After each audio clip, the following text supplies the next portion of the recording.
बिरयानी उनकी ना जिंदगी का, आप 360 दिन 65 दिन उन्हें खिलाए वो खाते रहेंगे। उनको एक दफा भी नहीं बोलेगा कि मुझे बिरयानी कल की क्यों दे दी या बासी क्यों दे दी, वो खाएगा। वो इतने शौक से बिरयानी।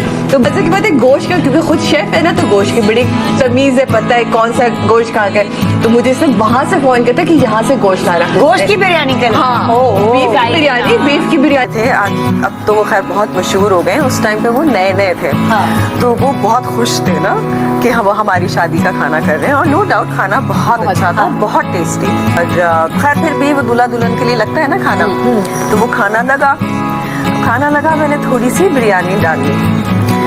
अब वो जो है ना, जो केटरिंग वाले जो ओनर थे, वो आए सामने पूछने के लिए कि कैसा आपको खाना लगा।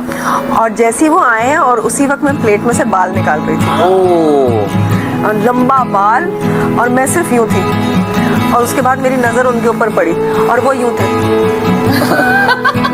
उनकी सांस बंद हो गई थी। खैर फिर मैंने बाद में कहा, मैंने कहा इट्स ओके, आपकी गलती नहीं है, इस तरह की चीजें हो जाती है, कोई भी लेकर आ रहा है। लेकिन खैर बाद में सबने बड़ी तारीफें की।